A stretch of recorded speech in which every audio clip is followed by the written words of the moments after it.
we're going to bring up your next speaker. That's going to be the wonderful, magnificent Chris James.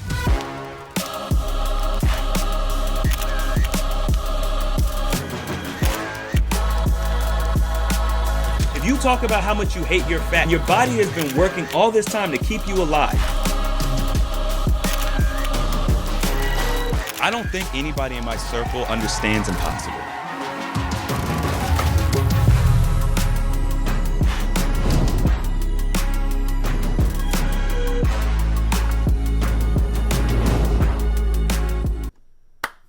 Hey, what's going on, family? Chris James here. Today I want to do something a little different. I actually want to give you all as viewers an opportunity to interact with me, and the way we're going to be doing that is in the comment section. So really, what this video is all about is prompting you all to put questions in the comment section, so that then what I'll do is a follow-up. I'll do a part 2 of this video where I'm going to go through all of the comments and I'm going to respond to your comments. So if you ever wanted to ask me a question, have an interaction with me, this is your opportunity. My goal is to, if I've got 100 questions in that comment section I need to respond to, I'm going to respond to all 100 questions, and the goal is to do it live or through a video that I'll be uploading later. So with that being in mind, as you guys listen to the call tonight, make sure that if questions pop up in your head, just throw them in the chat, and we'll have a lot of content to respond to. All right, so I want to talk firstly about fasting, okay? Fasting is not just about skipping food. It's about triggering healing. See, a lot of people think that fasting just means, oh, I'm skipping food. That's one perspective, right? And what I would say is that's kind of like a negative connotation. What if you looked at fasting and you said, fasting, I'm gonna fast in order to trigger healing in my body, versus I'm gonna fast and I can't eat anymore. When you go into fasting with a different perspective, you can expect a different outcome. And this is very important. I tell people to do this when we do our challenges and we're doing our prep week. I'll tell them, like, look, part of your fasting prep is not just about what you don't eat or what you do eat and blah, blah, blah.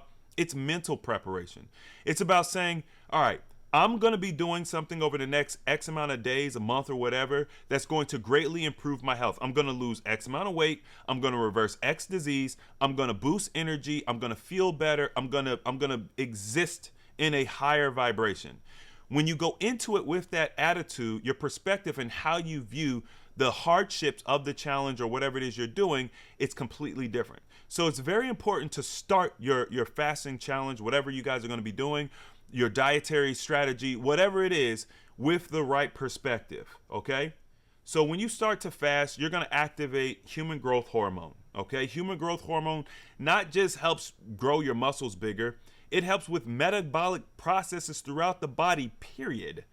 If you're looking for disease reversal, if you're looking for wound healing, if you're looking for muscle development, or just making sure that you don't lose muscle while you're fasting, human growth hormone does this. Oh my, like, that's incredible. Right? Autophagy, the body's cleanup process, right? If you've never really dug into autophagy and utilized autophagy, this is why people, when they lose weight with fasting, they don't get loose skin when you do it properly, because of autophagy, okay? Your body uses ketones, starts burning ketones for fuel instead of, traditional sugar and carbs and whatever else you eat. So you've got a beautiful renewable fuel source that your brain absolutely loves, which means what? You get better functionality out of your brain. What's that mean? Better cognitive function, better regulation of your systems, right? Better hormonal balance, better memory, better clarity of mind, et cetera, et cetera, et cetera. These are some of the amazing benefits of fasting, okay? Point number 2, most people fail at fasting because they think hunger is the enemy. Okay. When I was learning about fasting, I'm like, what are these hunger pangs? What is this feeling? What is really happening? Do you understand? And once again, perspective is so interesting. What if you were taught to associate hunger pangs with the intestines cleaning, with your body cleansing, with your body preparing? What if you associated hunger pangs with something positive? How would you feel about it then? I'm going to give you guys an example, because I know that doesn't make sense. You're like, Chris, hunger pangs is hunger. I don't like the way it feels. I don't like it. I don't want it. But when you go to the gym and you work out hard and you have that acid build up and you got that pump and you've got that inflammation, All of these things are negative, but you feel good about it, don't you? No pain, no gain. We were taught something different as it relates to exercising our physical body. We were taught no pain, no gain, that pump, that soreness, that's all good. And I'm telling you from personal experience, because I used to think the same thing. I'm like, bruh, I like this pain. This is good pain, right? Pain is pleasure. You know what I'm talking about. AHA After Dark. Y'all know what I'm talking about, okay? So it's very easy when you already have this ideology towards pain is pleasure to say, well, that makes sense, Chris. But when you have to change that ideology, you've already ingrained that hunger pains are bad. They're negative. It means you're hungry. It means you're going to starve. It means you're going to die. It means it's bad. You need to eat. You've already ingrained that in you for 20, 30, 40 years. Of course, you're going to associate that with a bad thing. So start the unlearning process and the relearning process. If you can do that, then you're going to have a different interaction with food. I started to associate my hunger pangs with the cleansing and healing of my body. And so I don't feel so bad. It's completely different. It's still not pleasurable because none of the other stuff is pleasurable. It's just how I interpret that unpleasurable feeling. How do you guys usually feel on day 1 or 2 of your fast? I want you to drop in the comment section, what are the symptoms that you experience? Okay? That'll help get the conversation going. All right, let's look at this. Point number 3, there's a right way and a wrong way to break your fast. One wrong bite can undo days of progress. What does that really mean? What does that look like? We stress proper refeed because if you do not properly refeed, you can undo the progress that you've made. And because when you come out of fast, your body is sensitive, you can actually create new problems. If you do this, when you come off of a fast, not only are you going to not want to fast again, but you're going to associate fasting with something harmful or dangerous. There's already enough rhetoric out there teaching you that fasting is harmful or dangerous. If you have your own experience that was harmful, it's going to become slated in your mind, and now it's not a tool that you're going to want to use again because you had a bad experience. Why? Because you didn't do it properly. In the comment section, let me know how many of y'all have broken your fast improperly and what was your experience. Then follow it up with a question. What could you have done better? You experienced XYZ. Was that a result of you properly refeeding, right? Maybe you can get some clarification. The reality is there's a lot of unknowns when it comes to fasting because number 1, it's not a practice that we do in modern times like we did in ancient times. Number 2, there's a lot of people teaching fasting that don't actually fast. They just read books about fasting. Now, look, there are some people that teach fasting and don't do long stints of fasting. And so they're against long fasting because they don't do long fasting. So you got to be careful about where you get your information from, okay? If I'm not mistaken, last time I checked, Dr. Jason Fung does not do long stints of fasting.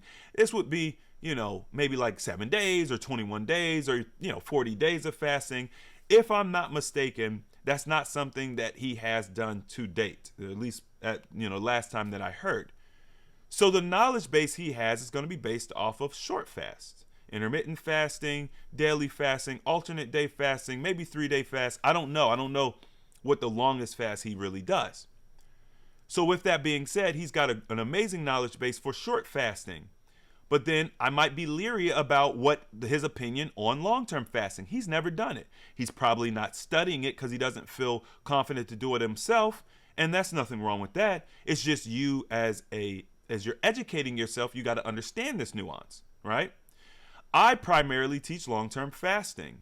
So Dr. Jason Fung might have some better examples of what to do for short-term fasting, intermittent fasting, things of that nature. I can give you guys great advice on that stuff, but I really push long-term fasting. I think it's more effective holistically, okay? So it's very important to understand where you're getting information from, who you're talking to, what their personal experience with fasting is, so that you can kind of compare it to what your goals are and what you want to achieve. All right. Next thing, fasting can build muscle. It doesn't burn it if you know how to fast right. Earlier, we talked about HGH, human growth hormone.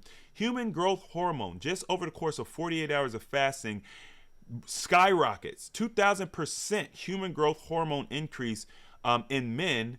and I think it's 1,500 in women in less than 48 hours of fasting. What this means is you don't got to worry about your muscle being eaten away at from fasting. If you have fat available, the body will use the fat. The body is going to remove disease from the body. It's going to remove inflammation. It's going to do all of the good things that you want to see happen before it even thinks about touching any vital nutrients. So most people who want to fast and are in the modern world don't have to worry about this at all. Even if you're slim, because a lot of people think, well, Chris, I'm slim. I don't have any weight to lose. Yes, you do. If you are not a wellness a practitioner, a health guru, or one of these people who is intentional about their wellness and has been intentional about their wellness and actually gets outcomes, works out and is consistent, then you've got inflammation, you've got fat. Whether you can see it outwardly or not, that's a different story. Because we get fat on the inside, and the fat you get around your organs is way more dangerous than the fat that you show outwardly. Meaning, if you eat McDonald's, if you're one of those people that can eat whatever you want, you never gain a pound, you are in much more danger than the person who seems to not eat anything and just blows up. Because the way your body is responding to toxicity, it's not giving you that inflammation response. It's not becoming a great irritant in your system. Your fat cells aren't expanding like it should. So you have a high concentration of toxins in your system. And I will tell you, when you go to fast, you're going to experience more extreme detox symptoms, i.e. myself. I was one of them people. I didn't blow up like my brothers and sisters did when they gained weight, okay? I got skinny fat. So I could tell I was unhealthy. I was tell my energy was low. I was having disease build in my body, but outwardly people would say, you're slim, When I started fasting, my fasting was rough. My fasting was very, very rough on my body, okay? So there's a price we pay when we go to detox for eating whatever we want and not having to worry about it. But guess what? Whether you're slim and you eat whatever you want and you don't got to worry about it, or you eat whatever you want and you're fat, we both die at the same rate. So we got to do something different. We got to do something to boost health. We got to do something to detoxify, because if we don't, we're going to have negative outcomes at the end of the day, and that's not what we want, okay? Last point, you don't need 6 meals a day to keep healthy, okay? The 6 meals a day thing is marketing. If you are one of those people, here's a great thing you guys could put in the chat. How many different dietary strategies have you tried? How many diet plans? Jenny Craig, carnivore,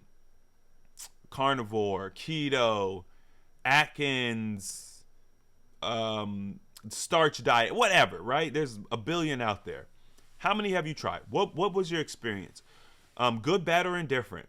Do you guys have questions about maybe why you didn't succeed with that? Tahini noni juice, Tahitian noni juice, sorry.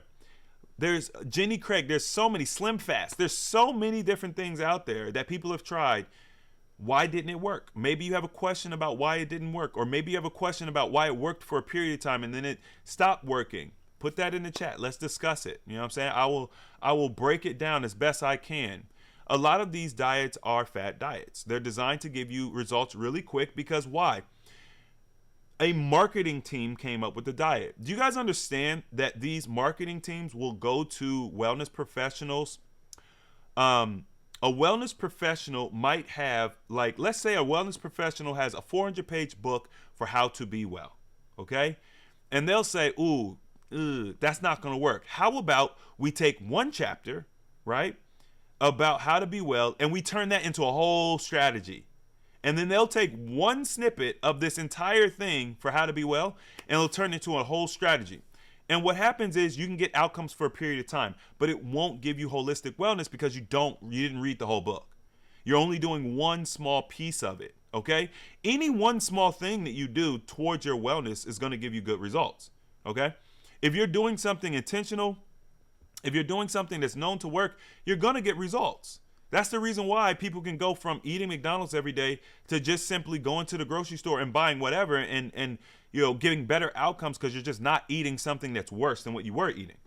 If you're eating the absolute worst food for you and you go to the second worst food for you, you're going to see improvements in your health. That doesn't mean that transition was healthy or what you're doing is healthy now. It just means that it's better than it was before, okay? One of the reasons why the carnivore diet works so well is because you're eating whole foods. This is why it works so well. What do we teach? We teach eat whole foods. You have vegetarian or vegan style whole foods, and then you have carnivore whole foods. They're both whole foods. The body digests whole foods much differently than anything processed.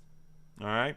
So if you guys have questions about that, drop that in the chat. I'd love to have that discussion. If you guys enjoyed this video, please let me know. Let me know in the chat. If you want to see more videos like this, let me know in the chat so we could do more videos. We'll have discussion. This is an opportunity for you guys to get answers. Maybe that you just, you don't got to pay for a consultation. You don't got to do all that. Okay? Hit the like button for me. Subscribe if you haven't already. Join our free community, ahacommunities.com. And as always, the application of knowledge is power. I will see you all in the next video. Peace.